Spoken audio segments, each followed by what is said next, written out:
Tak, dobrý den, je 9:31, zahajujeme druhou část školení Trimble Access s Michalem, naše letní školení. Já doufám, že všichni vidíte správně obrazovku, že mě slyšíte a doufám, že se i dneska dozvíte spoustu zajímavých informací a aby vám to stálo za to tu hodinu strávit se mnou. Není to mnoho času, pustíme se hnedka do práce, jenom na začátku organizační věci, časté otázky po první části. Celé školení se nahrává, bude záznam, takže potom, pokud to bude vlastně ukončený, tak všem, co jste přihlášení, tak vám přijde link a budete moci se vlastně na to podívat znovu. Jinak pro vaši informaci, i nadále my potom to stáhneme, bude to umístěný na YouTube a na toto školení dostanete potom link, všichni účastníci, a budete se moct podívat i po tom měsíci, co to je na těch Teamsech. To znamená, můžete to sdílet se svými kolegy, známými, svými zaměstnanci, brigádníky, tak, aby vám to co nejvíce sloužilo, řeknu, vaší práci, a budu rád, když jakákoliv informace z mého školení vám pomůže v práci a případně vám tu práci zpříjemní. Zpětně se vrátím k minulému školení. Bylo tady pár otázek ohledně, když jsme se bavili o VMS službách, VFS službách, tak následně přišlo pár dotazů ohledně digitální technické mapy, to znamená VFTS. Ano, podporuje to VFTS, dají se tam přidat vlastně tyto linky. Já to dneska z časových důvodů nebudu ukazovat, nicméně upozorňuji, že na našich stránkách www.geotronics.cz kolegyně Lucie Matonová připravuje stránku, kde bude souhrn všech VMS, VFS služeb a budou tam přidané i ty linky na ty VFTS služby. To znamená, nebudete muset pátrat po stránkách Čuzaku a budete to mít všechno na vlastně jedné stránce u nás na Geotronixu a budou to ověřené linky, kterými vyzkoušíme, že to funguje všechno a budete tam mít k dispozici. To byla jedna věc, která byla jakoby častá součástí DTMky, která je teďka hodně žhavý téma, takže určitě jsem chtěl toto zmínit. A další byl import dat.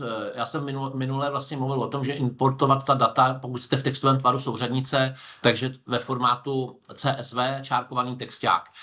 Myslím si, jeden nebo dva účastníci se ptali, že prostě to CSVčko nemají rádi a tak dále, jestli by to nešlo normálně v textáku s mezerama, na co jste jakoby víc zvyklí. Vím, že v Česku se vlastně víc to používá. Řešení to má, nemůžete využít takový ty formáty, které děláme my, ty uživatelský, ale já jsem to tam v minulosti jakoby krátce zmínil, pokud půjdete do importu a je tam vlastně ten import textový tvar, tam TXT, CSV, vlastně což je od Trimble, tak si namapujete vlastně ty políčka, v jakém pořadí to je a můžete si tam vlastně zvolit i oddělovač mezeru, případně tabelátor, případně co potřebujete. Takže tímto způsobem potom můžete načítat i textové soubory, které nejsou striktně v tom formátu, který v uvozovkách po vás požadujeme, což je kvůli nějakému zjednodušení nebo unifikaci, ale je tam možnost prostě najet na tu jinou linku. To je všechno, bych se vrátil k minulému týdnu. Samozřejmě pokud budete mít zase dotazy, pište na chat. Nahoře v záložce o otázky plus odpovědi, ale prosím, že minule se to rozdělilo diskuze na chatu, aby kolega mohl vlastně sledovat jeden ten sloupeček, takže bychom to jeli na chatu. Ptejte se, samozřejmě jsme vám k dispozici i následně kdykoliv, případně na mailu, na telefonu, abychom všechno vysvětlili. A pustíme se do dnešního programu. Já to zrekapituluji a máme tam vlastně, co se týká dneska, minule to bylo víc o teorii, dneska to bude, doufám, trošičku víc o praxi, takže tam máme měření, vytyčování bodů, linií a oblouků, to je první část. S tím souvisí určení stanoviska s totální stanicí a zejména bych vám chtěl ukázat tady v krátkosti v rámci možností volné stanovisko a trošičku to projít. Občas jsou tam nějaké nejasnosti, nebo to tak jenom, abyste věděli všechny detaily ohledně určení pomocí metody volného stanoviska. Potom je tam vytyčování a tvorba digitálního modelu terénu. Je to velice jednoduchá úloha a myslím si, že by se vám mohla hodit, takže to zmíníme.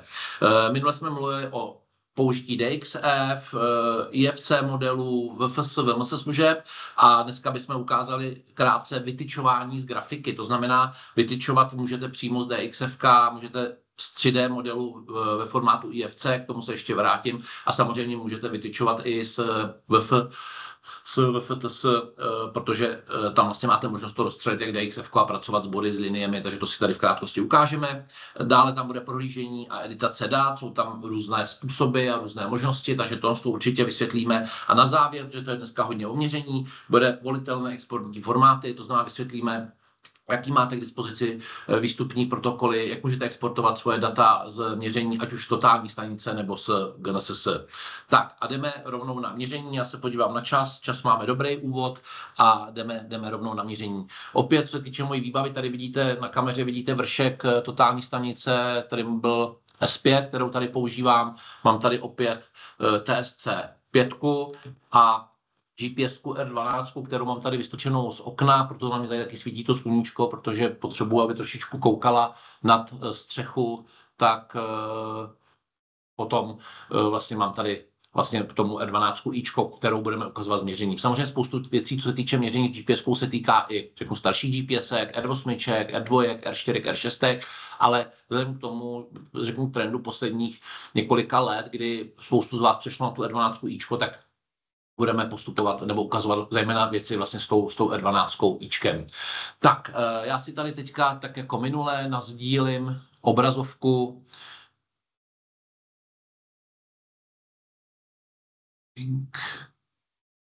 Takže doufám, já nevím, jestli mě Marek mě slyší a může mluvit, jestli vidíte teďka obrazovku. No, slyšíme, vidíme, v pohodě. Takže super, takže děkuju za pomoc. Marek Talovic je můj spoluorganizátor, i když se nám bohužel dneska v Teamsech ho nepodařilo zařadit do rubriky spoluorganizátor z technických důvodů, ale nicméně tady bedlivě z vedlejší kanceláře na to dohlíží a hlídá mě, aby to bylo všechno v pořádku, takže poprosím Marka, kdyby něco nebylo jasný, nebo to tak, aby do toho zasáhnul, protože přeci jenom se tady soustředím na spoustu věcí, tak a nemám ten věm z druhé strany, to, co vidíte vy. Upřímně řečeno, jenom musím zopakovat, jsem zvyklý dělat s vámi školení, pro mnoho lidí školení, dělat školení jenom před tou obrazovkou a vím, že jste za tou kamerou, tak je trošičku jiná disciplína a malinko na to soustředění je to jiný. Když tak možná někteří z vás si to zkusili, když by to, tak si to určitě zkuste, je to dobrá zkušenost. Tak jdeme na to. Mám tady software vlastně Trimble Access opět, takže kontroler TSC 5 s Androidem, vidíte tu výchozí obrazovku. Tady jdeme na software Trimble Access, to je to, co nás zajímá. A pokud klikneme na software Trimble Access, tak se dostaneme do projektu. Minule jsme zmínili, že projekt víceméně znamená jenom adresář, skupina, může to být buď to firma, jméno ve firmě, stavby, prostě rozdělovník, základní rozdělovník práce vlastně s touto kontrolní jednotkou. Já tady mám připravený adresář MM02, tady dole si dám otevřít a už se dostáváme do vlastně zakázek. Vidíte, že já jsem si tady večer pro vás jsem si to připravoval, takže tady mám různě školení, totálka, test a test 1. Nicméně my si tady založíme novou zakázku. Já, abych vám tady mohl ukázat to měření s totální stanicí a s volným stanoviskem a tohle, tak musím udělat si novou zakázku, takže dáme nový. A teď tady mám, jestli si pamatujete z minulého školení, na výběr různé šablony, křovák 218, SV totálka. Křováka musíme mít, pokud budeme měřit GPS-kou, k tomu se dostaneme za chvilku, ale pokud chcete měřit s totální stanicí, tak ve většině případů vám stačí měřítko 1.0, případně měřítko, který potřebujete. Ještě bych tady zmínil jednu věc, a to je častá otázka, a to je kombinace měření s totální stanicí a s GNSS do jedné zakázky. Jestli to jde, nejde, jaký jsou toho úskalí. Můžete, samozřejmě máme takzvaný IS Rover, ten vám tady nejsem schopen z technických důvodů, protože jsem pod střechou a nemůžu se tolik pohybovat, tak vám nemůžu ukázat, nicméně pokud by vás zajímalo integrované měření s totální stanicí a z GNSS, automatické vyhledávání, tak na YouTube kanále Geotronics jsem udělal asi před půl rokem video, kde vidíte displej a je to tam, myslím si, docela hezky popsaný, takže když tak bych vás odkázal na toto video. Ale jednu věc, jenom vysvětlení, tady pokud se podíváme na ty šablony, pokud si zvolíte nebo respektive budete měřit do stejného jobu s totální stanicí i z GNSS, tak musíte mít vždycky nastavenýho křováka, ať už SV nebo normálního. Protože při měření z GNSS na pozadí ty souřadnice, nebo celý ten systém pracuje ve VGS, respektive u nás v ETRS souřadnicích. A to, že pak ta totální stanice je schopná pracovat s křovákovskými souřadnicemi, nebo že vidíte křovákovské souřadnice, je to, že tady máte nastavený ten transformační klíč, nebo tu transformaci do toho křováka. A teď ta kombinace. V případě, že měříte do jednoho jobu, změřím si, ať už kombinovaně, nebo si změřím body v GNSS a pak si stoupnu s totální stanicí a budu tam měřit, tak tam musíte mít pořád i při měření s tou totální stanicí nastaveno křovák. Protože ve chvíli, kdybyste to odměřili s GPS-kou, viděli byste křovákovský souřadnice a vy byste to přepnuli v těch vlastnostech jobu na měřítko 1.0, tak vám ty souřadnice zmizejí, protože ten přepočet neví jak. A teď to úskalí, pokud teda budete měřit, tak vlastně tam máte vždycky měřítko z toho křováka. To znamená, je tam zhruba zkreslení 1 cm na 100 metrů. Pokud děláte normální měření, tak vám to pravděpodobně nebude vadit, pokud děláte na tyčce. Ale pokud si představíte úlohu, že mám halu 100 metrů dlouhou, 20 metrů širokou a chci ji vytyčit přesně na milimetry, ale chci ji umístit do souřadnicového systému, tak pak vám nezbyde nic jiného, než v jednom jobu, kde mám nastaveného křováka, zaměřit body, tím dostanu bodový pole s nějakou přesností, ty body vyexportuju do seznamu souřadnic a založím si novou zakázku, kde už budu mít právě nebo budu mít totálka 1.0, to znamená budu mít měřítkový faktor 1.0 bez jakéhokoliv zkreslení. Naimportuju tam ty body, na které se potom chytnu, dostanu nějaké odchylky třeba v rámci toho určení stanoviska, ale vlastně potom tam nebude změna toho měřítka. Pozor na tohle, pokud to chcete kombinovat, tak jenom pozor na měřítko. Tak a my už jdeme tady na to měření s totální stanicí, na ten základ, takže já si dám totálka 1.0, tady si dáme nějaký školení škol 121, bude název zakázky, tady vidíte, že mám právě to měřítko a dáme si Enter a dáme si akceptovat a máme založenou zakázku.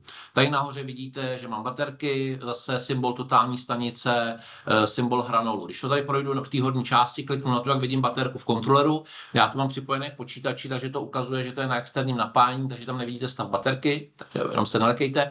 Totální stanice má 70%, a abych tady nemusel přebíhat, tak mám současně připojený i přijímač E12i a ten mám tady z okna, má 47%. Pokud se podíváme tady na symbol totální stanice, tak tady máme vlastně spoustu možností přepínání mezi trackingem, standardem, vytyčovací světlo, laser a bezhrnulový měření, k tomu se dostaneme za chviličku, zejména nás zajímá vyhledávání a zapínání, vypínání autoloku. Tady bych jenom zmínil u tohohle, když se na to podíváte, tak tady všude jsou hvězdičky. A my jsme si minule říkali, že můžeme přidat některé funkce do oblíbených, případně na funkční klávesy. A já pokud bych chtěl třeba autolog, vidíte, tady mám zapínání, vypínání autoloku, tak tady mám F4. To znamená, mám to přiřazené tady ke klávese F4 na kontrolní jednotce, ale pokud bych chtěl například tady libelu vidět, protože jsem nervózní z toho, že tam nevidím plynu, tak si můžu dát takhle hvězdičku a můžu si vybrat, že to dám třeba na v kódy, nebo tady se to nazývá jako kódy na tu funkci a dám to třeba na nějakou funkční klávesu, můžu se kdykoliv podívat na klávesu. To znamená, i tyto měřící vlastně funkce se dají přiřadit na funkční klávesy a jenom v tomhle zase zmíním, že ty funkční klávesy můžou být různé pro GNSS měření a různé pro totální stanici. To znamená, F4 je při měření s totální stanicí autolog, ale při měření s GPS-kou to může mít úplně jinou funkci a ten systém to detekuje. To trošičku taková krok do minulého, nebo 14 dní do minulého školení. Takže z toho vyskočíme. Potom důležitá věc, kterou tady máme, a to jsou hranoly. Jak vidíte, tak já tady můžu mít takhle jakoby vytvořenou databázi hranolů. Mám tady Trimble 360 DRC, vidíte, tady mám lajkovský mini hranol s konstantou minus 17,5, nebo respektive tady máme 18 mm, pasivní aktivní cíl, sledování a vy si pak můžete vybrat, případně tady můžete na to kliknout a můžete si vytvořit ten typ hranolu. Pokud máte aktivní cílení, což mají některé S5, S7, všechny S9, tak tady můžeme vybrat typ hranolu, můžeme tady dát například hranol multitrack. Tady vidíte i ten obrázek toho známého palcátu. Vyberete si, jestli má být aktivní, nebo pasivní, nebo semiaktivní a ID cíle. To znamená, je tam 8 kódovaných signálů, 8 frekvencí, tak aby se navzájem nerušily ty hranoly. A tady si můžete dát zobrazované jméno. Ještě zmíním jednu věc a to je ten hranol MT1000. Jenom jeden komentář, otázky na přesnost poloze ve výšce. Pokud chcete co nejpřesnější polohu a chcete co nejpřesnější výšky, tak se doporučuje tady nastavit, nemít to komplet aktivní a dát semiaktivní. A semiaktivní znamená, že horizontálně to sleduje vlastně ty diody, které jsou na tom hranolu a vertikálně to cílí na skleněný hranol, tam je to vlastně opticky. To znamená, naprosto spolehlivě vás to sleduje, ale to vertikální cílení je vlastně pomocí toho paprsku nebo signálu vysílaného ze stroje a zkušenosti jsou takové, že je to trošičku o jeden krok jakoby přesnější a pokud se chcete dostat na hranu přesnosti tohoto hranolu, tak bych doporučil, co se týče výšek, nastavit vlastně to semiaktivní. To znamená, já tady můžu dát tohle 100, dám si tady název MT, nevím, abecedu MT 1000, XXX, abych věděl, to je ten, co jsem si ho přidal, ID 1.0, výšku cíle si dáme třeba, já nevím, 1,5 a dáme si Enter,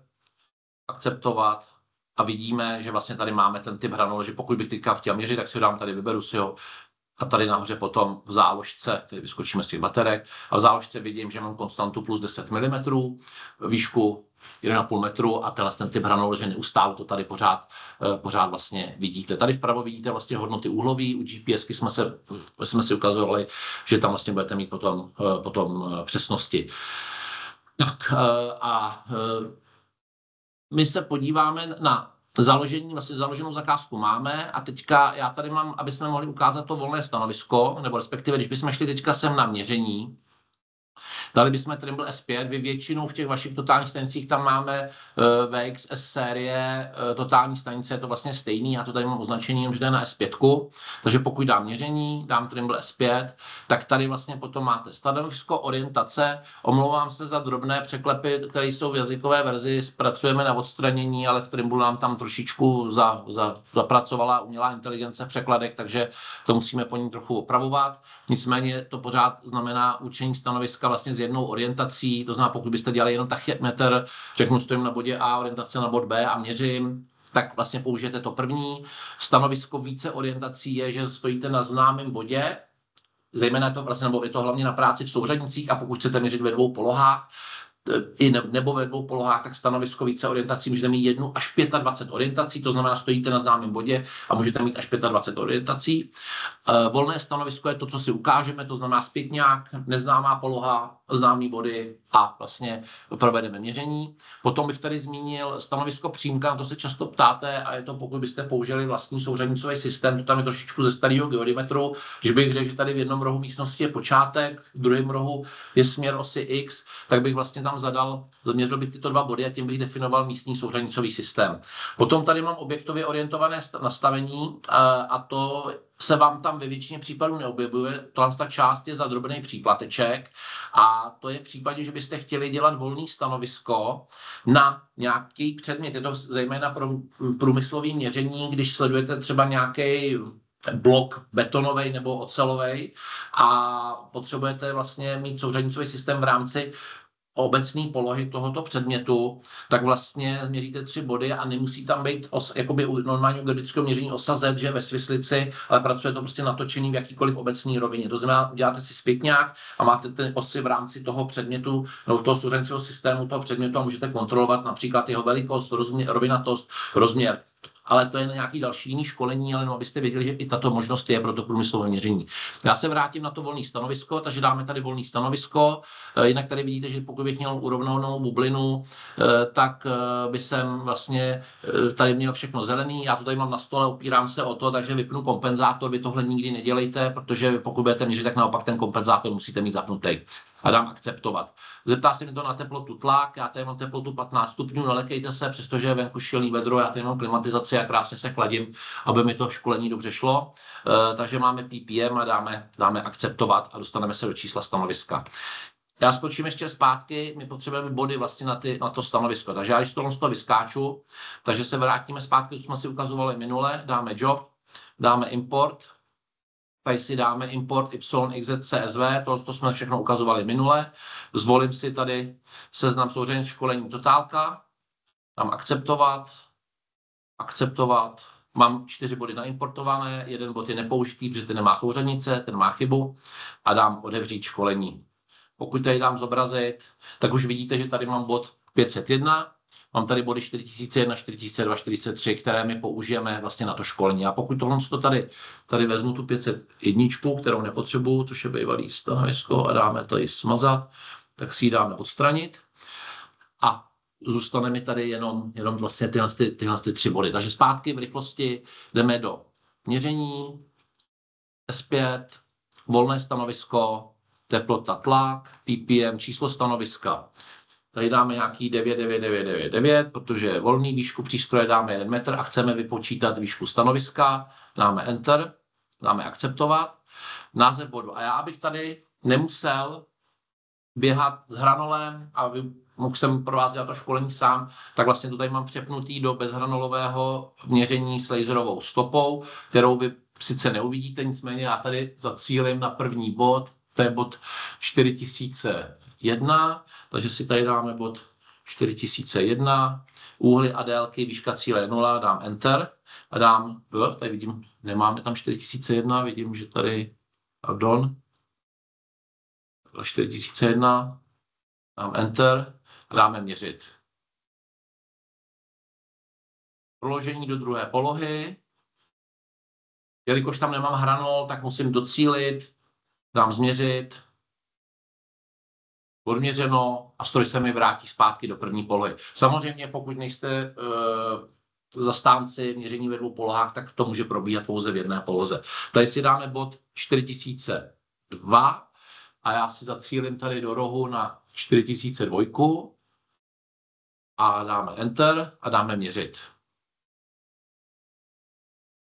Opět proložení do druhé polohy.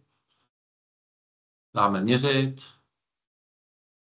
Odměřeno. A tady už vidím odchylky. To znamená, vidím tady odchylky mezi těmito 2 body. DY, DX, DZ. Často je, že pokud to nemáte třeba nastavený, nebo jste nepracovali na tom, tak tady vlastně můžete mít třeba úhlové odchylky, které vám tolik neřeknou. Takže já jsem zastáncem toho vidět tady, kdy vidět to na tu dílku vlastně v těch hodnotách vlastně souřadnicových, kde lépe vidíte, jak to vychází. Nicméně je na vás, co si zvolíte. Pokud máte 2 body, tak je to minimální množství informací a nemůžete nic vyloučit. Takže pokud si tady dáte dole v liště bod plus, tak si tady dáme bod 4003. Enter. Pokud vlastně vidím už ten další bod, tak si tady můžu kliknout na otoč, abych to nemusel vyhledávat, ten 3. bod. Takže pokud si dám takhle na otoč, tak vlastně mi to tam najede. Já můžu doladit vlastně potom přesný docílení. A to tady dám kousíček stranu, ať máme taky nějaké odchylky. Takhle. Dáme změřit a dáme měřit. Dáme akceptovat. Tak, druhá poloha. Měřit. A máme tady už vlastně odchylky. A teď vidím, že tady se mi to nějak rozmělnilo a teď bych potřeboval vědět, jakoby, co s tím, a pokud bych chtěl vyloučit nějaký bod. Pokud já kliknu tady teďka třeba na tu 4003, tak vlastně můžu dát použít, což znamená, pozor na to, je to z angličtiny a je to pozitivní i negativní. Mělo by tam být asi správně spíš použití, protože pokud kliknu použít, tak ten bod se mi zruší a dám zpět a vy ho nemáte v tom výpočtu a můžete to použít. A nebo řeknete, ne, já bych ho tam přeci jenom chtěl, takže naopak znovu kliknu zpátky na použít a zase ho tam zapnete. Ale může se vám stát, že vám by se líbil vejškově ten bod, ale třeba polohově vám tam jenom nesedí, takže já na něj můžu kliknout. Můžete dát ne použít, dáte detaily a pardon.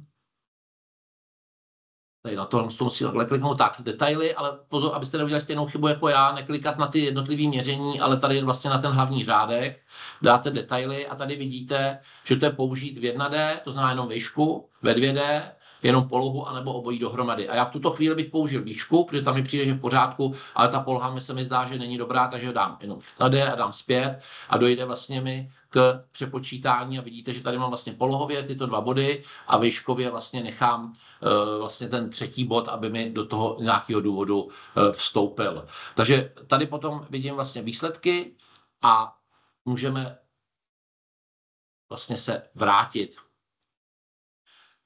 Pokud jsme ve volném stanovisku, tak ještě musím zmínit jednu důležitou věc, kterou v zásadě vlastně nikdo skoro z vás neřeší. A je tady tlačítko volby a dejte si na to pozor. Aby se vám tady objevily tyto věci, to je ještě jedna věc, tak vy tady potom máte korekce, servo, robotika, vynechat orientaci, máte vlastně tady počet směrů, ale máte tady měřítko, typ měřítkového faktoru, fixováno nebo volné, případně zadaný měřítka a máte tady potom typ stanoviska standard anebo Helmert, což je jiná distribuce chyb. Pozor na to, abyste vlastně používali to správně, to, co potřebujete. Jenom k tomu měřítku. Pokud byste si tady nastavili volné měřítko, tak z chyb toho určení volného stanoviska se spočítá měřítko a přenásobí se tím měřítkem, který máte v rámci vlastnosti jobu. To znamená, já to jakoby až na speciální úlohy, kde víte, co děláte, tak nedoporučuji. Je potřeba tady dát fixovaný měřítko 1.0. To znamená, vy uděláte určení stanoviska, vidíte nějaké chyby, ale potom třeba to vytyčování nebo měření není z těchto chyb už zdeformovaný. To znamená, protože mohlo by se vám stát, že tady prostě vzhledem k chybám těch bodů prostě vám to spočítá měřítko 0,8 a tudíž pak by to přepočítalo to hlavní měřítko, který máte a pak byste vytyčovali se zkreslením 0,8 a prostě by vám to mohlo způsobit nějaké komplikace. Takže pozor na to, pokud chcete měřit ve dvou polohách, tak potom vlastně tady máte nastavený P1, P2, to je, že měří jeden bod, druhý bod, v jakém pořadí, počet směrových skupin a tak dále.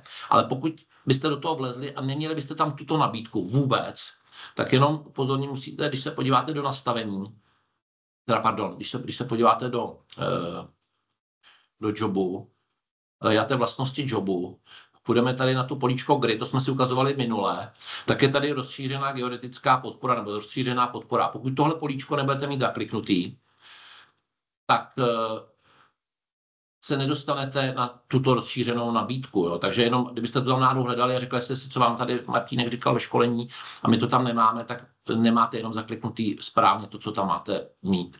Takže jenom podívat se na to, v zásadě pokud to máte dobře nastavený, tak do toho nechodit a nedostanete se do toho z jiného místa. To znamená, pokud by vám tady někdo tohle změnil, tak budete prostě tohle používat a když by vám to nevycházelo, je potřeba se do toho podívat, takže radši na to moc nešahat, když bych to vzal. Pokud nebudete opravdu striktně vědět, bude vám jasný, co od toho očekáváte. Tak, a tady se dostáváme zpátky na výsledky, dáme výsledky, dáme uložit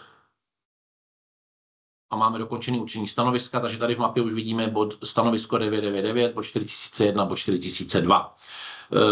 Máme tady vytyčování bodů, vytyčování linií, vytyčování oblouků. Co se týče vytyčování bodů, tak si myslím, že je jednoduchý, pokud bychom dali vytyčovat body, tak pokud dám tady 4001, dáme vytyčit, tak vlastně vidíte hodnoty z pohledu jakoby robotického ke stroji, od stroje, přidat, ubrat. Takže tady to schodíme. Takže můžete to můžete zase zvětšovat, zmenšovat, tady to můžete takhle vidět. Pokud já tady nemůžu pohybovat s hranolem, takže když bychom udělali takhle, tak když budu takhle chodit, tak vlastně se dostanu k tomu bodu. Jinak jedna věc, tolerance těchto šipek je standardně 2 cm a tady vidíte, že máme 2 mm, 12 mm. To znamená, pokud vás zajímají milimetry, musíte sledovat vlastně ty hodnoty tady, ale tady vám to ukazuje, že to je vytyčeno. To znamená, pokud přejdete tu toleranci 2 cm, tak už vidíte, že vám to tady píše, jakoby, že se to má pohnout. Pokud byste tu toleranci těchto šipek chtěli snížit, aby vám to tady ukazovalo ty milimetry, takže půjdete do volby, tak jestli to říkám, dobře, tak tolerance vzdálenosti tady máte 2 cm, takže tady byste to změnili na 0,05. Dáme Enter. Akceptovat. Takže když pak bychom šli na ten bod, tak vidíte, že nám to přesto, že to je méně než 2 cm, tak to pořád ukazuje 15,7 mm. Takže pokud zářizu chcete vidět, ale pozor, standardně ta jsou nastavení 2 cm, když šipky ukazují vytyčeno a pak vlastně ty jemné milimetrové hodnoty jsou vlastně tady. Co se týká vytyčování linií, což si myslím, že pro vás mohlo být zajímavější, tak pokud z tohle vyskočím, tak já tady použiju ten bod 4002, 4003, udělám si takovou krátkou linii a udělám pod 4002, pod 4003, takhle si to označím v mapě, přidržím prst vedle a nabídne mi to, co s těmi 2 body můžu udělat. A jedna z možností je vytyčovat linii. To znamená, dáme vytyčovat linii. A tady si ještě rozklikneme, jaký jsou možnosti. Tam jsem jenom, ta bublina, kterou tam vidíte, tak ta se mi tam žene z GPSky, takže tu vždycky vyhazuje, že se nelekejte. Zase můžete tady zvětšovat, tady si můžeme posouvat vlastně tu mapu, abyste viděli to, co tam máme. Takže i v mapě vidíte tu linii 4002-4003, je tam počáteční bod, koncový bod a teď tady jsou metody. A pozor na to, to je, proč tady o tom chci mluvit. A je tady metoda k linii, staničení na linii, staničení kolmice, šikmá od linie a ty další věci potom už si myslím, že nejsou pro vás úplně podstatné, jsou dost specifický, ale pokud budete vytyčovat na lavičky nebo z GPSku zařazování do směru, tak tam dáte vlastně možnost k linii a pak to vypadá tak, že když tady dáte start, takže já tady dám teďka odměřit bod, takže vidíte i graficky vlastně, že jsme na staničení 79 cm a odsazení vpravo 23 cm. Pokud pojedu vlastně teďka takhle jakoby blíž, tak se budu přibližovat, až se dostanu vlastně na tu linii a vidím, že teďka vlastně mám 7 mm. Jinak tady to je vlastně hodnota vstažená k linii a tady to je vlastně odsazení a tady máte převýšení, to znamená tady teďka, když bych tady šel přesně na tu hranu, kde mám ty body, tak vlastně to můžu tady změnit a můžu to i výškově vlastně zařadit do směru. To znamená, když bych šel o kousíček dál, tak to tady takhle posunu a vidím, že zase mám staničení a mám odsazení. Pokud půjdu za ten koncový bod, tak vidíte, že se mi zčervená tam je napsáno stanovisko, jenom nelekejte se, ve spoustě je to těžký z toho anglického překladu, kde je jenom station, jestli tam je stanovisko nebo staničení. V zásadě se to těžko odlišuje, takže tady to znamená staničení je víc, než je vlastně ten koncový bod. To znamená, máme ho tam červeně, to označení a zase vidíme odsazení horizontální a případně zařazení do směru. Takže to je zařazování do směru, máte možnost využít vlastně té grafiky vytyčení a zároveň to máte i v grafice tady přímo v mapě, která vám pomáhá s tou navigací při té práci. Když tohle to vyskočíme, tak potom tady je staničení na linii, případně staničení kolmice. A to je, pokud chcete vytyčovat konkrétní hodnoty staničení. Nechci se zařazovat do směru, ale řeknu, že chci vytyčovat nějaké patky, které jsou 3,33 m od sebe, tak je 3,33, 6,66 a tak dále. A vytyčuju konkrétní staničení a pokud to chci odsadit doleva, doprava, tak potom bych zvolil tu staničení kolmice z linie. To znamená, já se podívám jenom na čas, jak jsme na tom, dobrý, takže staničení kolmice z linie a vlastně máte to možnost mít odsazení. Pokud je to šikmá linie, tak je to vlastně, jsou to příčné svahy vlastně na linii. A pokud se podíváme na to staničení na linii, tak vám tady chci ukázat jednu zajímavou věc. Vy tam máte možnost dát interval staničení.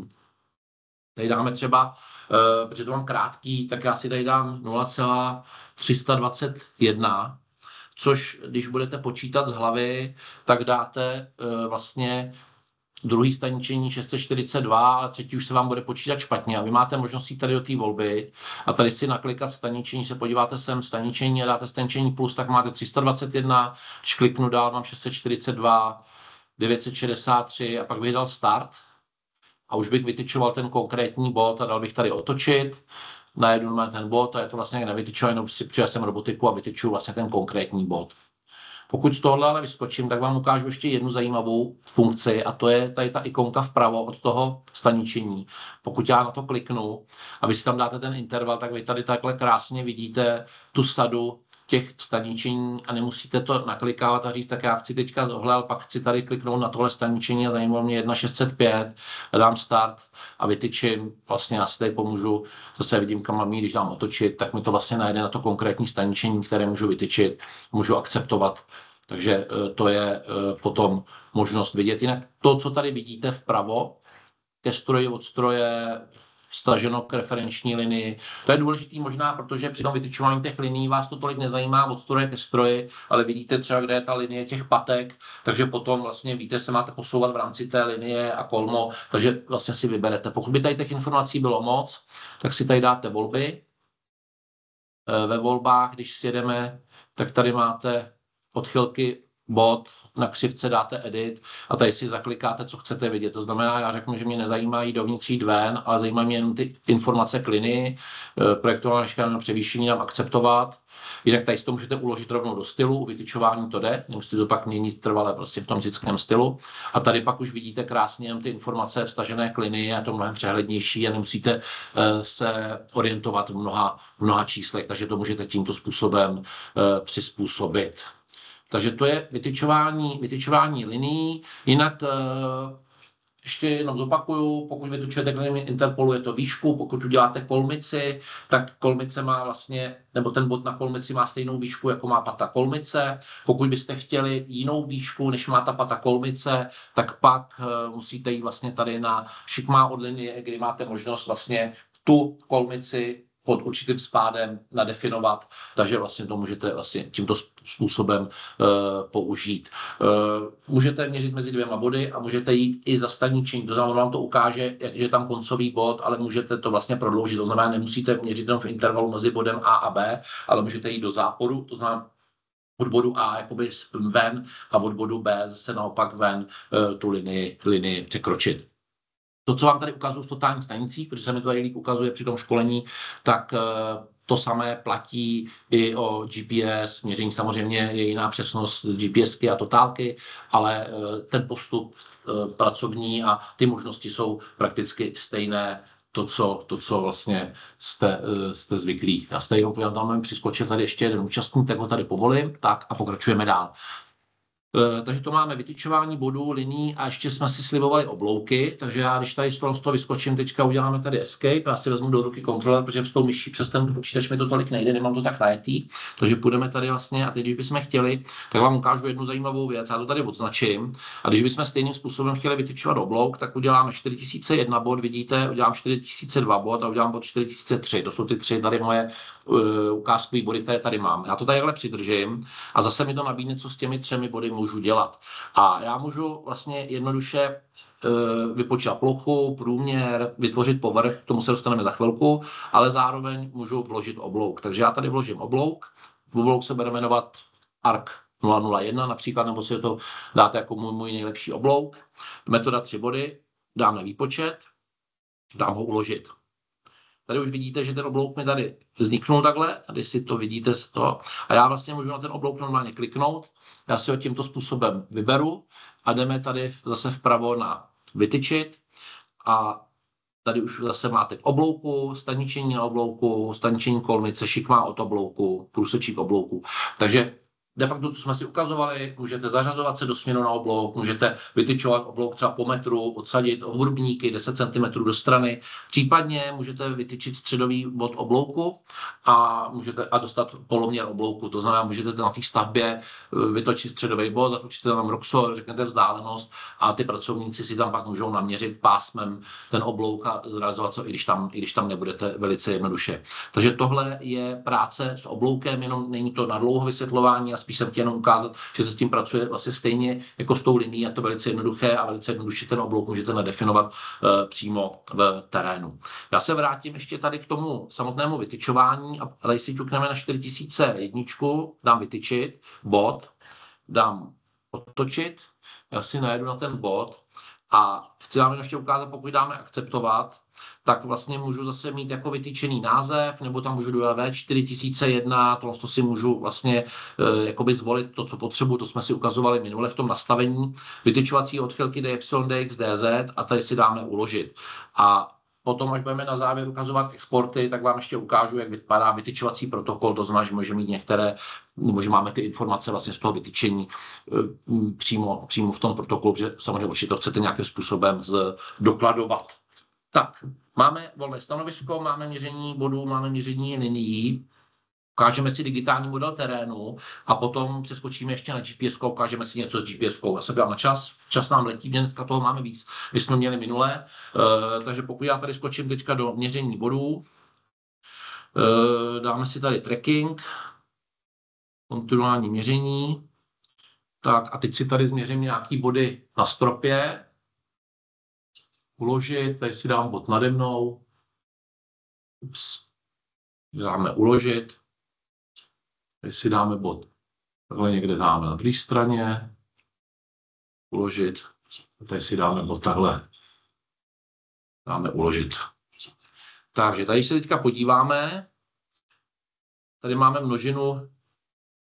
množinu bodů a pokud se bavíme o digitálním modelu terénu, což je trojúhelníková síť, tak to zní někdy strašně jakoby vznešeně, složitě, ale jenom vám chci ukázat, že každý z vás to může použít. A já vždycky dávám příklad, pokud budete chtít vytyčovat fotbalové hřiště nebo tenisový kurt a budete tam chtít dělat výšky, tak abyste si to nemuseli složitě připravovat, tak tam změříte 4 body, vytvoříte digitální model terénu a pak už můžete chodit a vidíte všude si máte přidat, ubrat a to si tady teďka ukážeme. Já tady zvolím takhle ty body, vezmu tady ten rámeček, vyberu ty body tak, jak je tady vidíte, abych to zjednodušil, jenom si odznačím ten oblouk, který do toho nechci, přidržím to tady a dám vytvořit povrch. Název povrchu bude AAA1, akceptovat. A vidíte, tady mám vlastně takhle digitální model terénu, je velice jednoduše. Když si ho budu chtít prohlídnout tady 3D pohled, tak si vlastně to můžu takhle natočit a vidím, jak tady vlastně to prostorově vypadá. Pokud teďka dám měření a podívám se tady na kterýkoliv bod, tak tady vpravo vidíte, když se podíváme tady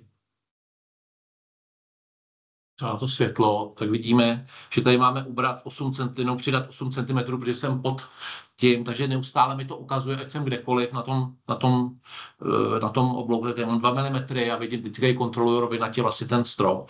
Jinak byste samozřejmě mohli jít tady do vytyčování, digitální model terénu, a tady byste dali AA1, dali byste start, a viděli byste zase mnohem více odchylku souřadnice, přidat, ubrat a vlastně veškeré hodnoty. Ale pokud se to nepotřebujete, tak i když jste například v měření nebo v jakékoliv jiné úloze, tak v rámci té mapy vlastně vidíte maximální, minimální výšku a vidíte, kolik vlastně máte ubrat v rámci toho povrchu. Takže velice jednoduché používání, jinak si tady můžete potom dát, jestli chcete zobrazit k tomu ty informace, nebo pokud byste najednou ten povrch z nějakého důvodu nechtěli vidět, protože budete dělat jinou úlohu, tak si tady pojďte do vrstev a ve vrstvách vidíte, tady máte ten model, který dáte akceptovat a vám to zase zmizí a máte tam jenom body. Pokud si zase do toho kliknu do vrstev, tak si ten model terénu zapnu, akceptovat a vidím ho tam a můžu už s ním normálně dál pracovat a případně si ho takhle prohlídnout. Můžete si ještě dát zobrazit, jestli chcete ve vlastnostech, tak si můžete dát zobrazit, jestli chcete hrany, trojúhelníky, ale víceméně pro normální měření vám stačí vlastně takhle to prostorový ukázání vlastně toho tvaru a těch výšek, abyste se v tom lépe orientovali. Takže to máme měření jiných oblouků, volný stanovisko máme, digitální model terénu a vytyčování z grafiky. Já teďka přeskočím a ukončíme měření s totální stanicí. Nevím, jenom zeptám se Marka, jestli ho napadá něco, jestli jsem něco zapomněl s tou totálkou, těch linií a u těch bodů, jestli něco je, co by se tam mělo zmínit. Za mě asi v pohodě, nenapadá mě nic. No, takže jenom takže je to takový rychlej průřez tím to, co vidíme. A já si tady dáme půdorys a přejdeme teďka na nějaké měření s GPS-kou a řekneme si něco k měření s GPS-kou. Tak a ještě, když se podíváme tady do měření bodů, že bychom se podívali do volby. Myslím si, že potom jsou tady věci, jako je odsazování, pokud měříte s totálkou, měření úhly a délky, úhlové odsazení. Jenom jedna věc, pokud změníme tracking tady na standard, ještě teda napadlo a dali bychom měřit, tak tady je délka, pokud kliknete na délka, tak potom můžete odsadit úhlově a uložit. Případně pokud byste chtěli, aby vám zůstal zafixovaný zenitová vzdálenost, vertikální úhel a vzdálenost, tak tady můžete dát odsazení pouze horizontálního úhlu a pak je tady délkové odsazení, kdy můžete odsazovat vlevo, vpravo, dopředu, dozadu. Pozor na touto délkového odsazení, jenom ještě jedno zmíním. Tady pokud jdeme vlevo, vpravo, tak je to z pohledu hranolu. Standardně, to znamená, dívám se od hranolu na stroj vlevo, vpravo a to, co tady je vpřed, vzad, tak je vpřed je prodloužení délky a vzad je zkrácení délky. Určitě doporučuji to si trošičku vyzkoušet a ošát si to.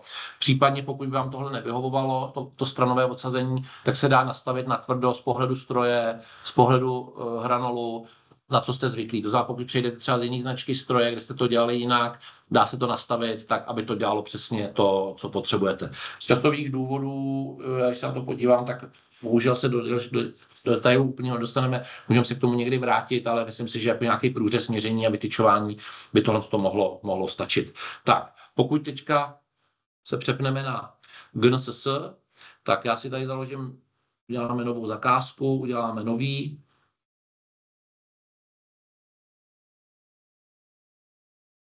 Aktuální měření skončíme, tady už nebude totálka, dáme tady křovák 218 SV, tak dáme tady školení GNSS,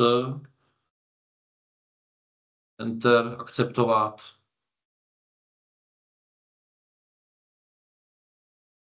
Založíme zakázku. Máme úplně nový projekt. Půjdeme do měření, VRS Now, měřit body. Připojujeme se k síti, projde nám to přes jméno, heslo. Máme tady přístupový bod, to, co jsme všechno zmínili minulé ty nastavení, takže tomu už nebudeme teďka se tolik věnovat. Proběhne nám měření a vidíme tady bublinu. Zadáme výšku antény, takže výška antény nekorigovaná 1,8 ke spodku rychlou pínákou. To znamená, u starších GPS dáváte ke spodku závitu, to znamená ta spodní část GPSky, a u R12 ička je tam takový ten rychlou pínák, takže to dává ke spodku rychlou pínáku. Je to de facto na tyčce to stejné místo pořád, ať používáte jednu nebo druhou GPSku a jinak se to jmenuje. Jinak tady vidíte, že pokud to máme s IMO jednotkou, tak ji máme přeškrtnutou, protože po změně výšky s tím musím trošku zahybat. Já se omlouvám, já mám tady trošičku uteču, protože mi to kouká z okna a tady nemám k tomu další ruce a musím s tím zakývat, aby se nám IMO jednotka zinicializovala. Hned se zpátky.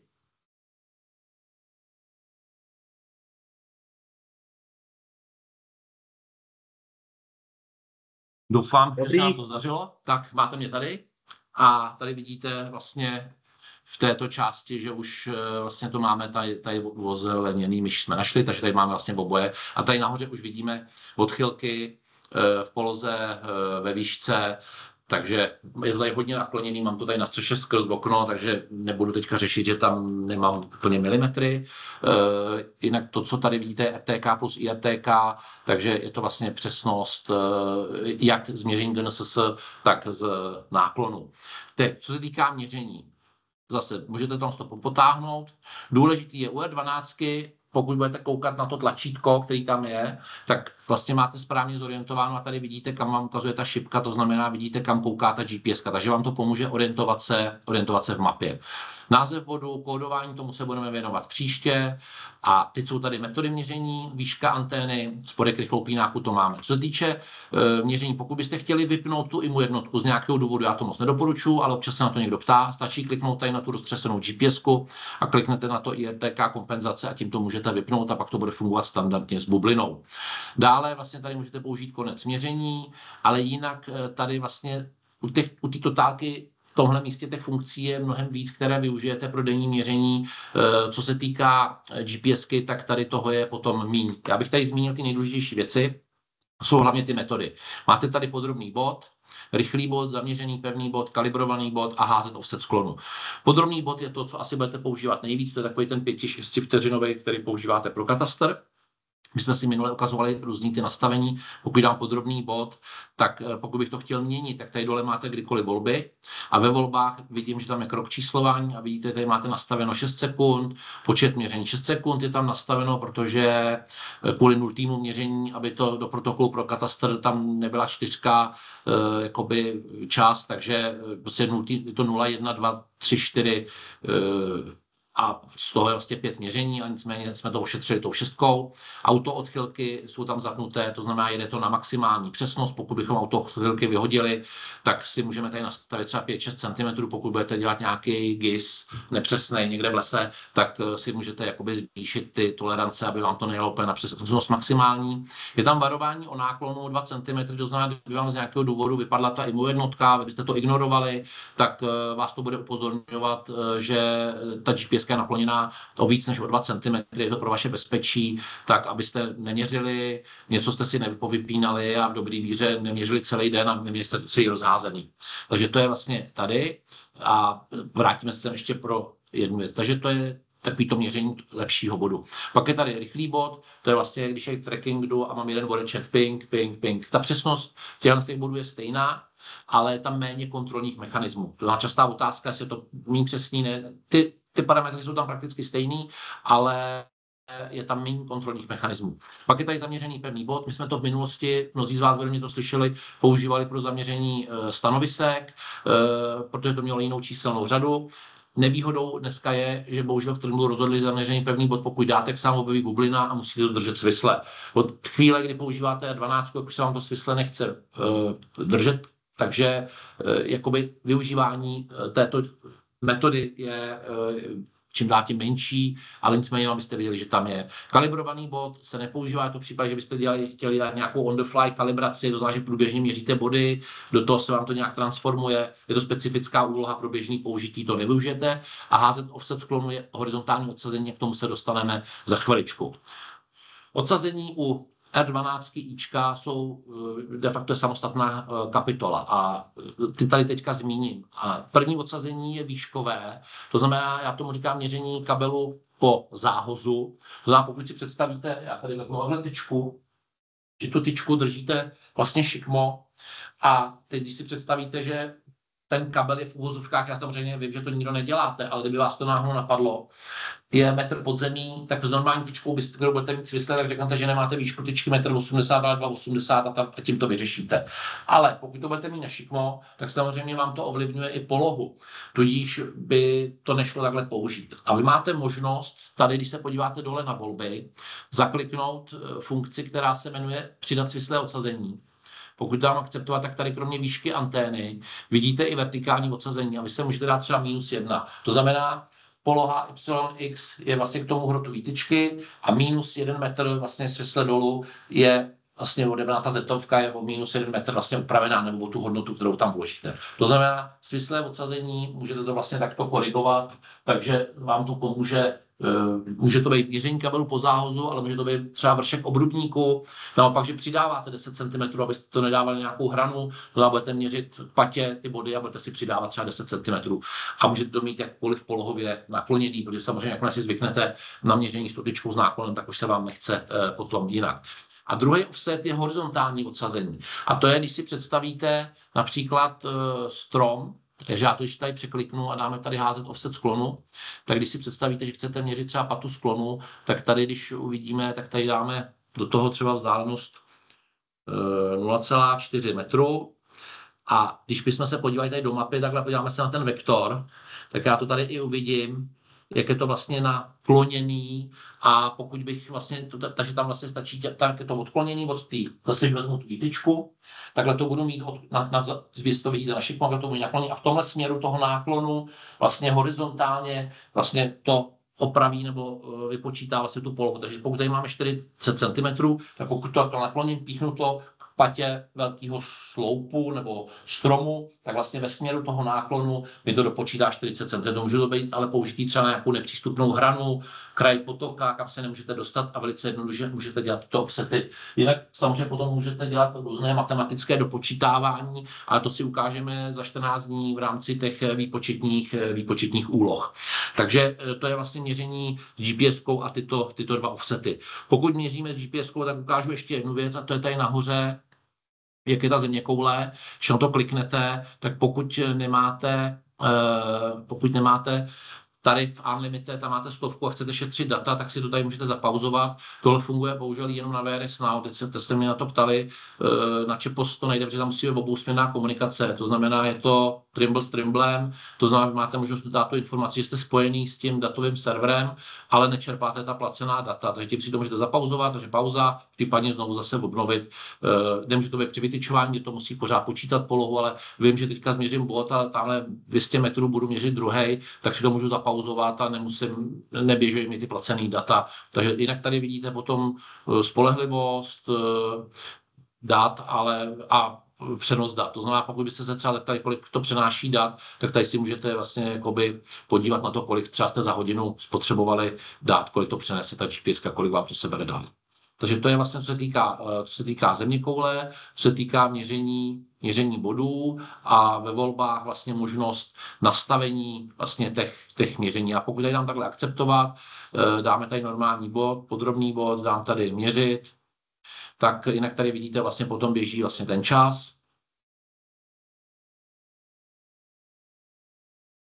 A měření máme uložený. Pokud byste nechtěli, aby se vám to takhle automaticky uložilo, tak jdete do volby, tady dáte auto uložení, že nechcete, dáte akceptovat, dáte měřit a pak vám proběhne ten čas a ve chvíli, kdy je všechno v pořádku, tak vám to jinak ten kontroler zavibruje, změní to barvu na modrou a napíše vám to, že můžete uložit, ale vy to můžete nechat tady ne 5 vteřin, 10, 15, třeba 20, 30 vteřin a teprve, když jste s tím spokojení, tak dáte uložit a ukládáte ten bod. Tak a teďka já bych vám chtěl ukázat s GPS-kou krátce, aspoň trochu, samozřejmě ty linie vám neukážu, ty jsou tady vevnitř a zase to vypadá stejně jak s tou totální stanicí, ale aby jsme se aspoň něco ukázali a vytyčili nějaký bod, tak já si tady pomůžu. Od minulé mám tady Pikovická zápor, DXF-ko, dám akceptovat, mám, že se nám to tady, mám to načtený. Pokud na to kliknu ještě jednou na tu vrstvu, jestli si to pamatujete, tak to DXF je aktivní. Takže tím tady i ukazujeme, jak se vytyčuje z DXF mapy. Takže Pikovická zápor, jinak můžu to rozkliknout, můžu si vybírat vrstvy, které mě zajímají, to znamená, nemusím tam vidět všechno, ale pokud to takhle udělám všechno aktivně, takže to vezmu takhle ještě jednou. Nevidím nic, kliknu, vidím to jenom, je to jenom na pozadí a pokud kliknu ještě jednou, tak vlastně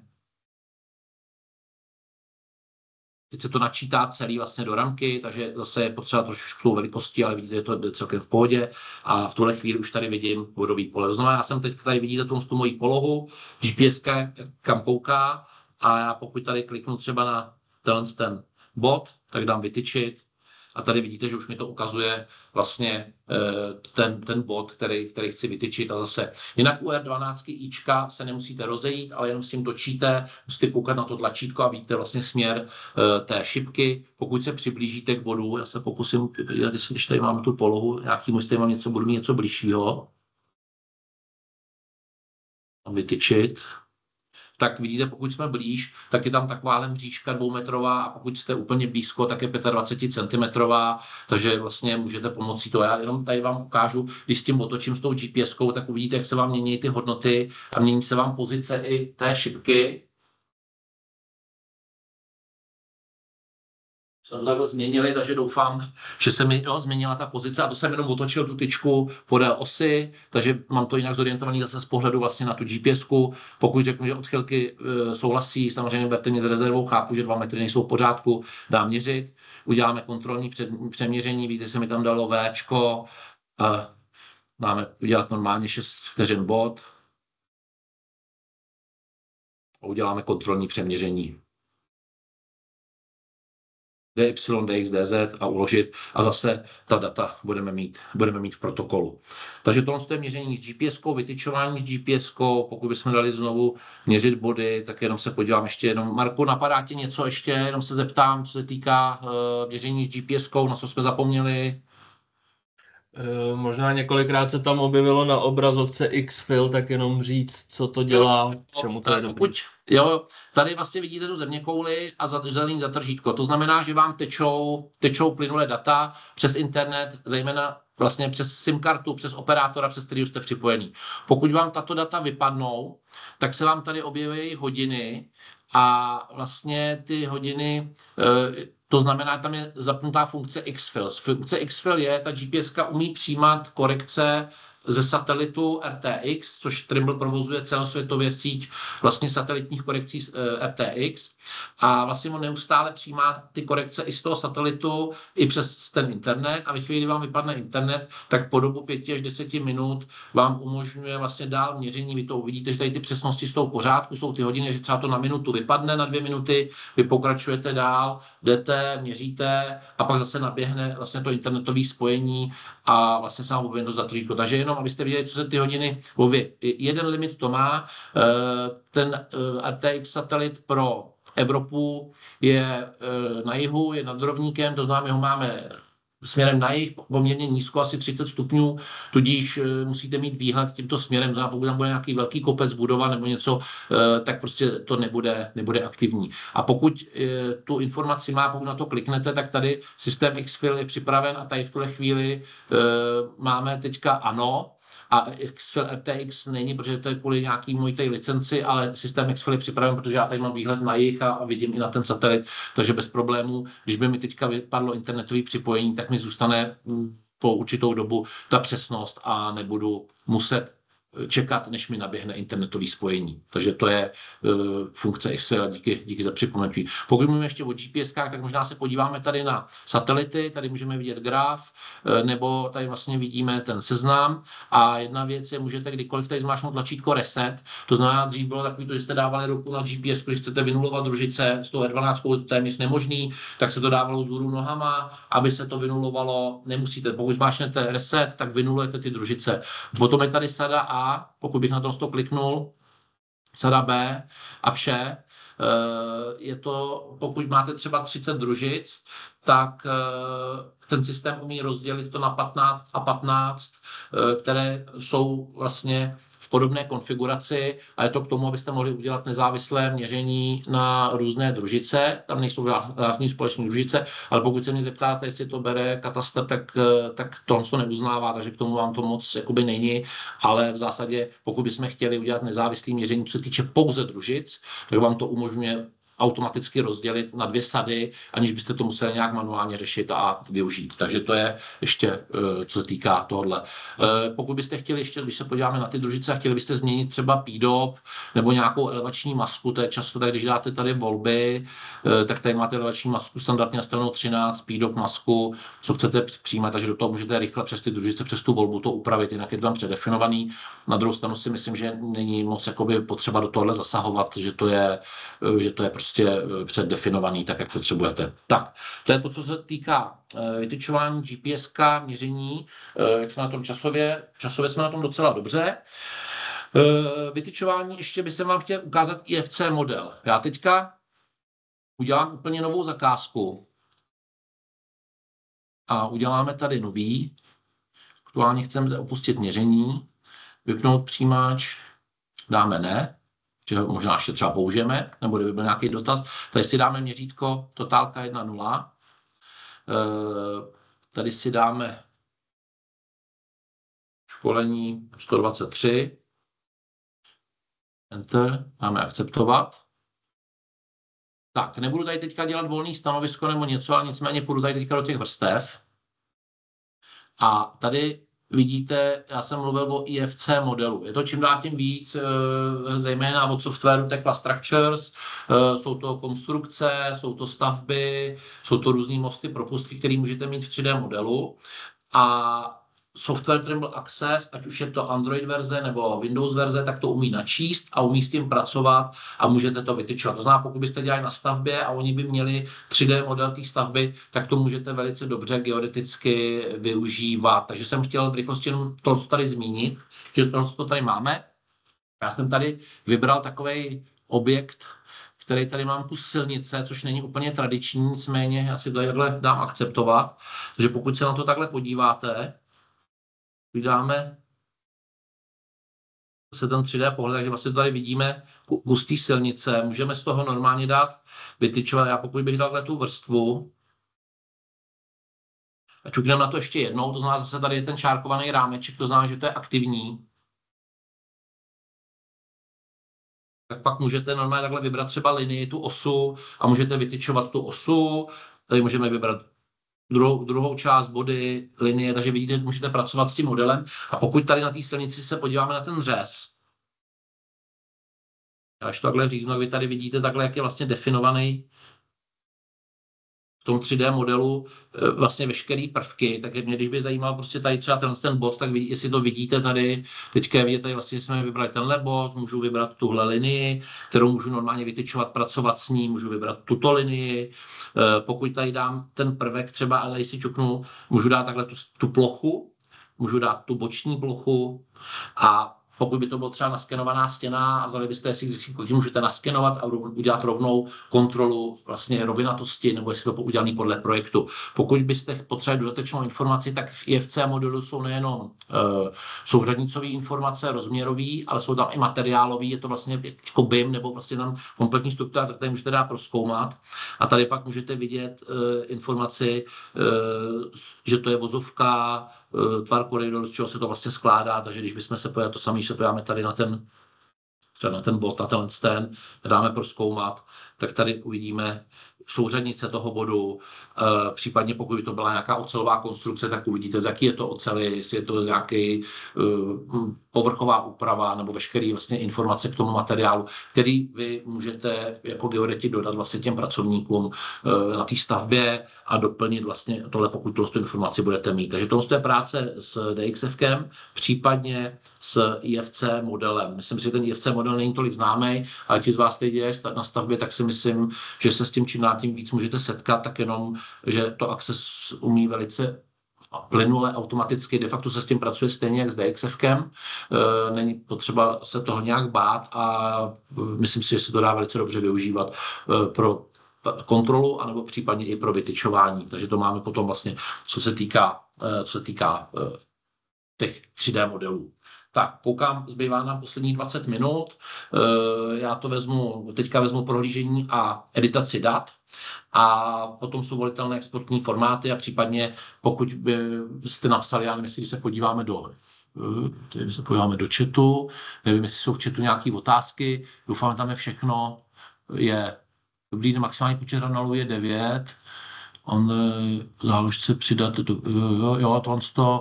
pokud nám aktivní DXF a potřebuje pracovat i s manažerem bodu, jsou všechny nové body, jak se umístění manažeru, jak body odfiltruje, neodfiltrujete, musíte to udělat, že to není aktivní. To doufám, že na to kolega potom odpoví.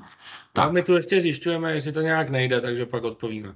Když tak odpovíme, já si myslím, že pokud to tam nechcete mít v tom manažeru bodu, tak to prostě musíte odpojit tu aktivitu toho DXFka a pak vám to z toho zase vlastně zmizí. Je to vlastně jako připojené soubory. Pokud se bavíme vůbec o těch připojených souborech, tak já ještě tady kliknu na to. Tak my tady pořád pracujeme s mapovými soubory, ať jsou to DXFka, Trimble Terrain model, IFCčko, ale tady potom je ještě záložka bodové soubory a vy můžete připojit referenčně bodové soubory, znamená, můžete mít ty CSVčka, textáky, který já jsem vám ukazoval, že můžete naimportovat, tak vy můžete, tady vidíte, že mám školení totálka CSV, tak to můžu tady vzít a můžu dát akceptovat a pak to tady takhle připojit. Vybraný soubor je daleko od existujícího, což je jasný. Nechci to georeferencovat, já udělám tady žádný. Takhle a dám bodové soubory a školení totálka. Dáme takhle. Tady dáme mapové soubory, to vyhodit. Tady dáme bodové soubory, školení totálka, akceptovat. Dobře, taky tady mám, ty, co jsou připojený referenčně, tak jsou modře a mají takový ocásek, mají jiný symbol toho bodu. Takže to jde vlastně připojit a zase stejně, když to tady máte a podíváte se do manažeru bodu, tak vlastně bude tam ten připojený. Když to naopak odvěsíte a dáte žádný, tak vám zmizí i z toho manažeru bodu. Pokud jsme začali teda s prohlížením dat a editací dat, tak ono to nebylo nic složitýho, ale rád bych vám ukázal, že když klikneme tady na ty 3 čárky, na to burgermeny, tak se podíváme a máme tam 2 položky. A jedna je prozkoumat job a jedna je manažer bodů a každá dělá trošičku něco jiného, takže bych sem chtěl vysvětlit. Primárně, pokud chcete jenom seznam bodů a zajímají vás informace k bodům, tak jdete do manažeru bodů. Pokud chcete informace, co se v tom jobu dělalo krok po kroku, tak je to prozkoumat job a plus ještě jedna funkce, ke který se vrátím, která vám umožňuje vlastně pracovat s tím prozkoumat job. Pokud jdeme do manažeru bodů, tak já si akorát musím otevřít job, kde mám něco změřeného, kde jsme dělali tady škol 1, 2, 3, dáme otevřít například. Tak a půjdeme tady do manažeru bodů. Takže vidíte vlastně tady, co máme vlastně ty body. Můžete vlastně tady s tím pracovat, můžete editovat body a teďka, pokud tam to kliknete na ten bod a dáte detaily, tak můžete změnit kód. A vidíte, že tam máte DR cíl, ale pokud byste chtěli měnit cíl nebo výšku tyčky například, tak to tady nezměníte. To je stejný i u GPSky. pokud byste chtěli měnit výšku cíle, je to trošičku takový zmatečný, jo? Pozor na to, a často to každému jakoby unikne, tak když dáte tady zobrazit dole a dole dáte výška cíle, tak vlastně se vám udělá číslo bodu a budete mít cíl kód a pokud tady ťukneme teďka na bod 4001, dáme detaily, tak tady můžete, akorát tady jsme měli DR cíl, takže tady nám to nepůjde změnit. Takže bychom museli k měření, já se vrátím, pardon, dáme otevřít, dáme školení GNSS, otevřít, tam to budeme mít. Tak, tam máme to DXF, takže se nám to načte. Tak, teďka půjdeme do manažer bodů. Tak tady vlastně máme bod 4008, bod 4009 a máme tady cíl 1.8. Pokud tady dáme edit, tak vám to napíše, tak můžete měnit výšku cíle, zejména antény. A pozor, jedna důležitá věc, změna výšky antény kompenzovaného bodu má za následek změnu jeho pozice, což je vlastně dobře. To znamená, když si představíte, že jste měřili vlastně zase s tou tyčkou, a takže vám to nepřepočítá pouze výšku, ale přepočítá vám to i polohu, protože to má vliv na polohu. Takže přepočítává to, takže pokud zpětně řeknete, že já jsem tam měl o půl metru špatnou výšku a změníte to, tak vám to změní i tu polohu, což je vlastně v pořádku, ale potřeba na to myslet, takže vás to na to i upozorní. Takže dáme ano a dáme, že to není 1,80 m, a dáme, že to bylo 2,2, což samozřejmě tady je nesmysl a pro ten náš účel to nevadí a dám akceptovat. A v tu chvíli, že tady mám výšku cíle 2,20. A pokud bych tady dal zobrazit a dal bych tady normálně souřadnice grid, tak tady uvidíte vlastně souřadnice, ale pak tady nemůžete měnit tu výšku. Když bychom dali ten bod 4008, dám edit, tak vlastně ten cíl nezměníte. A jinak tady to, co tady bylo zmíněné v tom chatu, že tady vidíte ty body z toho DXF, to znamená, pokud já tady na to kliknu a dám tady žádný teďka, mapové soubory, dám tady žádný, dám akceptovat a půjdu zpátky do toho manažeru bodů, tak už ani v těch souřadnicích tam ty body potom nemám, mám tam jenom ten jeden, který jsem použil pro to vytýčení. Takže můžete tady zobrazovat různé hodnoty, můžete to řadit podle souřadnice, podle Y, X podle časové značky, jak jste to měřili. Takže vlastně pokud něco hledáte podle úhlu, třeba pokud hledáte stotálkou měření, tak to máte podle horizontálního úhlu a vidíte, jak ty body jdou za sebou. Ale pokud chcete měnit výšku cíle, tak prostě tady musíte dát zobrazit výška cíle a potom, když dáte edit, tak tady dáte, že chcete měnit výšku cíle, takže pozor na tohle.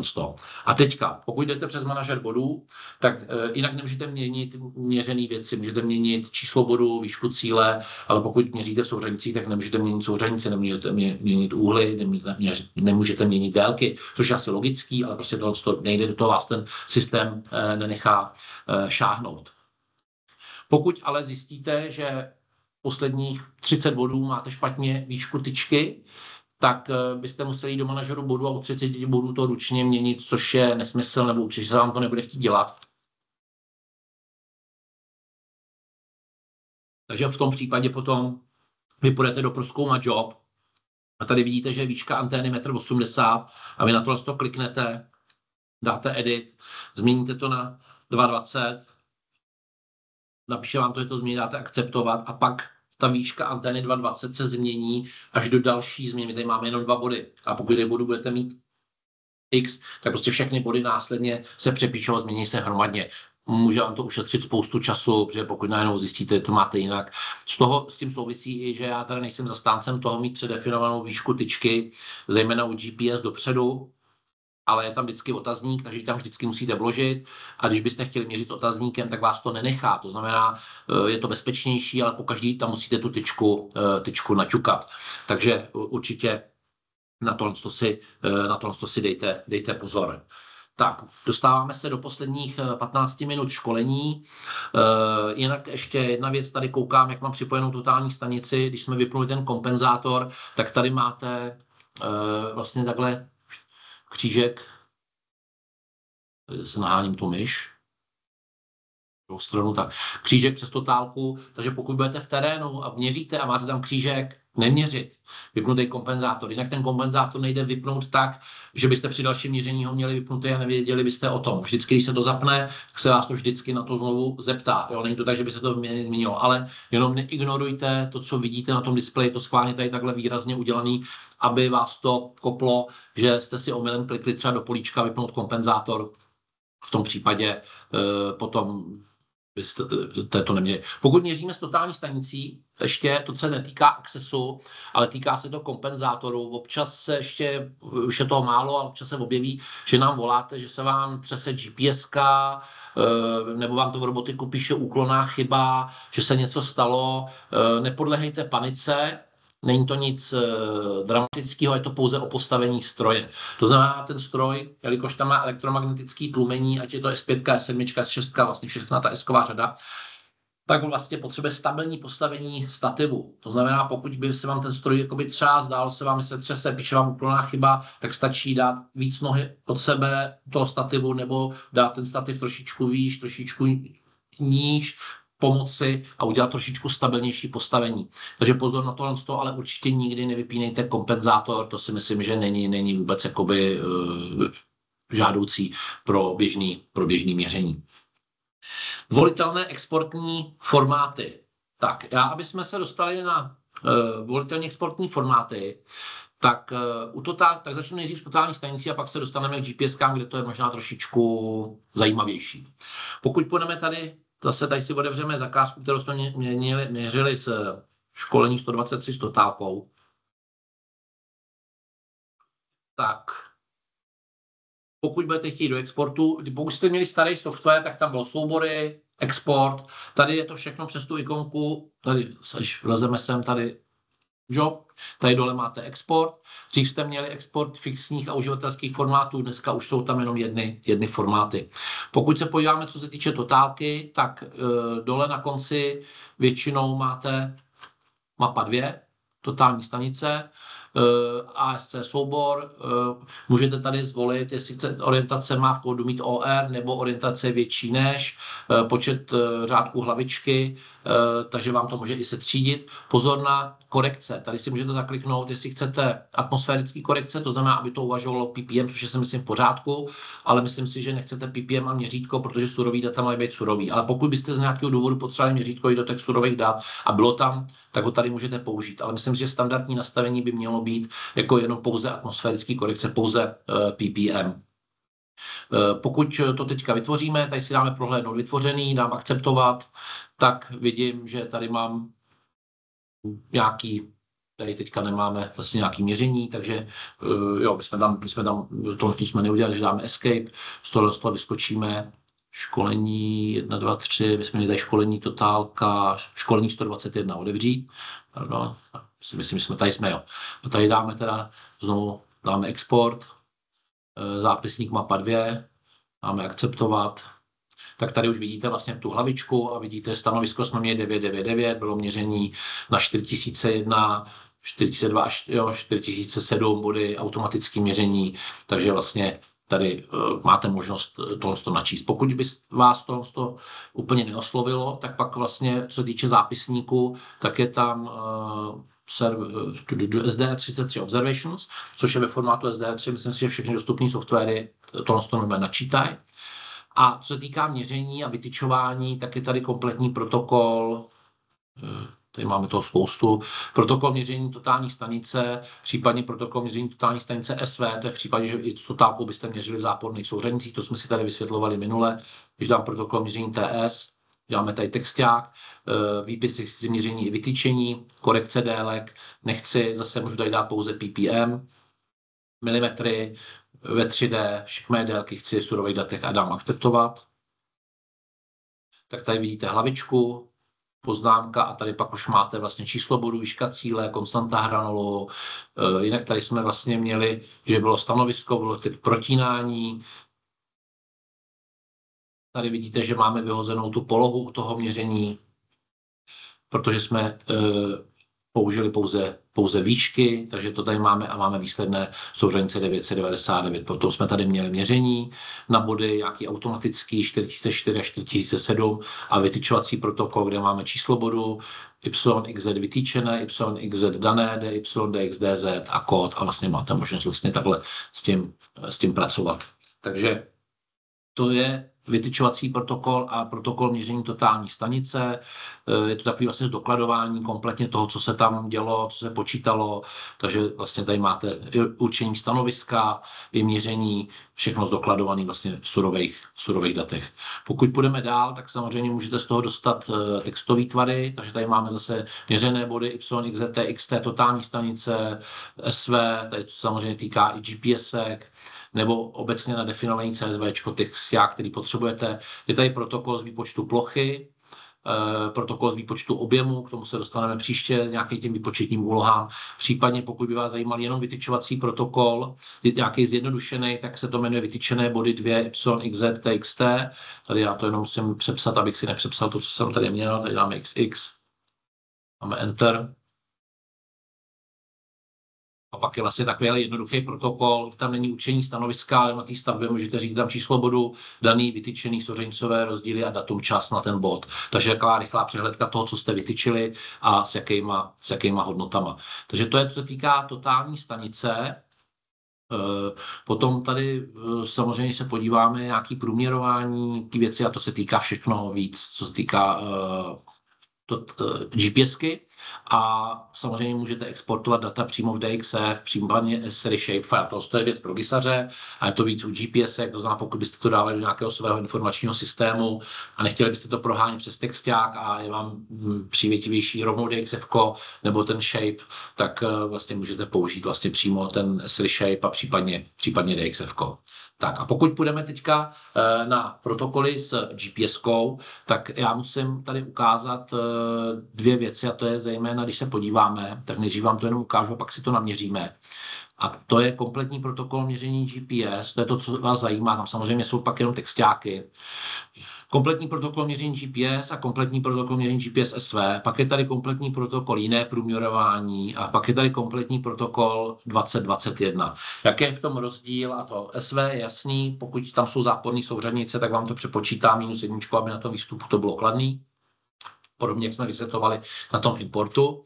Ale co se týká toho průměrování, tak nejdřív teoreticky, pokud si měřit dvakrát bod 4001, tak tradičně u Trimblu bylo, že jste změřili bod 4001, dali jste tečka 1, když to šli měřit po druhý, tak jste dali 4001.2 a pak ten protokol, kompletní protokol měření GPS vám udělal průměr, odchylky od průměru, časový odstup a jedno druhý měření.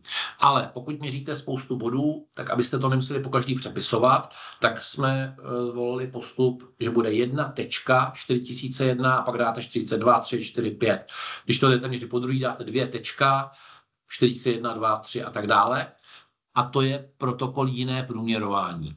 No a pak jsme se dostali k zákazníkům, kteří jsou zvyklí prostě používat z jiných značek stejné číslo, to znamená doměřit bod 4001 a jdu ho měřit po druhý a zase to bude 4001 a tak vzniknul v roce 2021 protokol měření GPS, kde už nemusíte řešit žádnou tečku, můžete to měřit se stejným číslem a můžete vlastně umí to řešit i vlastně SVčko, ale jinak ten protokol vypadá úplně stejně. A nám zbývá posledních asi 10 minut a já v rychlosti si teda tady dovolím jenom otevřít novej job. Dám tady protokol křovák 218 SV, ať to vidíte, tady dáme test jako průměrování, dáme akceptovat. To aspoň uvidíte.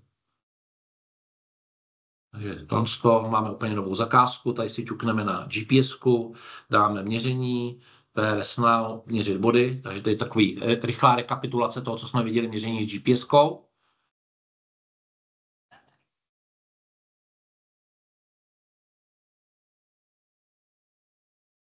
A teďka, já si s tím zase zakejvu, aby mi to měřilo, takže uteču vám na vteřinku.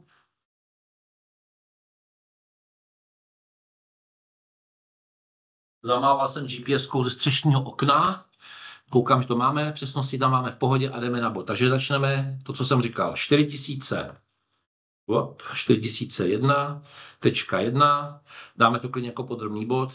Výška antény, vidíte, to jsem tady zapomněl, že dáme 1,8, tudíž s tím musím znovu zakejvat, aspoň vidíte, jak to.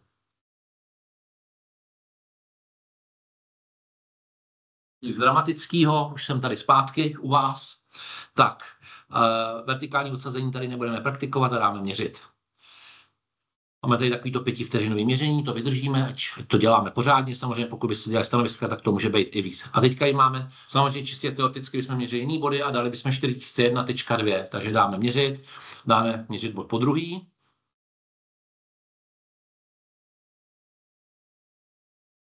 Tak a pokud teďka klikneme tady na protokol, takže půjdeme na export a dáme tady kompletní protokol měření GPS SV, test, dáme to na milimetry, můžeme dát tady zaokrouhlení na centimetry, prohlédnout vytvoření, dáme akceptovat. A máme tady Geotronics, máme tady měření, zdokumentovaný jeden, druhý bod. A tady je ta část průměrování. A vidím, že tam je bod 41.1, výsledný průměr, časový odstup 13 vteřin, odchylky od průměru, zprůměrované body, seznam, takže vlastně takhle vidím to, co potřeba, tady jsou změřené body. Ale pokud bychom teďka šli zpátky do měření a dali bychom 1.5001, dáme měřit.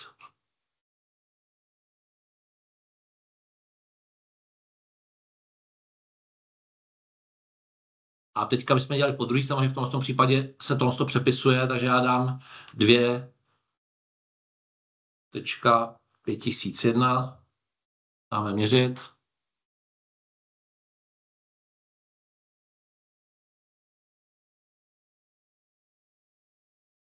A jdeme na test, export, dáme jiné průměrování, SV, jiné průměrování. Tady jenom přepíšeme, bychom si to nepřepsali, jak tady dáme zase do toho XXX, dáme Enter, dáme akceptovat. Tak a tady se podíváme na průměrování, tak tam nemám ten bod 4001 v průměrování, ale mám tady ten bod 5001, jedno druhý měření, zase průměr 5001 a vidíte, jak to je vlastně tady všechno. A měřený body už jsou zase komplet všechny tam. Tak a teď se dostáváme k protokolu 2021, který pro vás, pro mnohý je vlastně možná trošku neznámý. A to je, že to chceme se stejným číslem. Takže já půjdu a změřím bod 6001, dám Enter, dám změřit.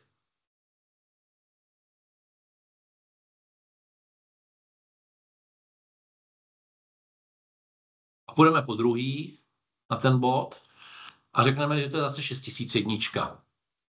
Ono vám to napíše, že bod už existuje, to je v pořádku, protože to je databáze, takže dáme OK, dáme měřit.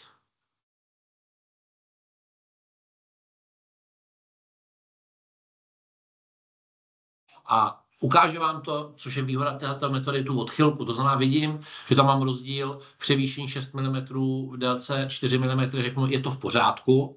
A já tady mám potom akce a můžu si rozhodnout, co s tím udělám. A já můžu dát zprůměrovat, pokud je to v pořádku. Pokud by ten rozdíl byl velký a já bych ho nechtěl do průměru, tak ho můžu dát uložit jako kontrolní, aby se to tady vidět, protože ho chci zaznamenat, že by se mi mohlo to měření hodit do budoucna, že ho nechci úplně smazat, ale chci ho dát jako kontrolní. Znamená, já tady předpokládal, že to je v pořádku, takže tady dáme dolů zprůměrovat, dám akceptovat a dáme uložit. A pokud teďka půjdeme na protokol, export, dáme tady protokol 2021, tady musíme vidět to, co jsem říkal, se tady dáme nějaký XXX, akceptovat.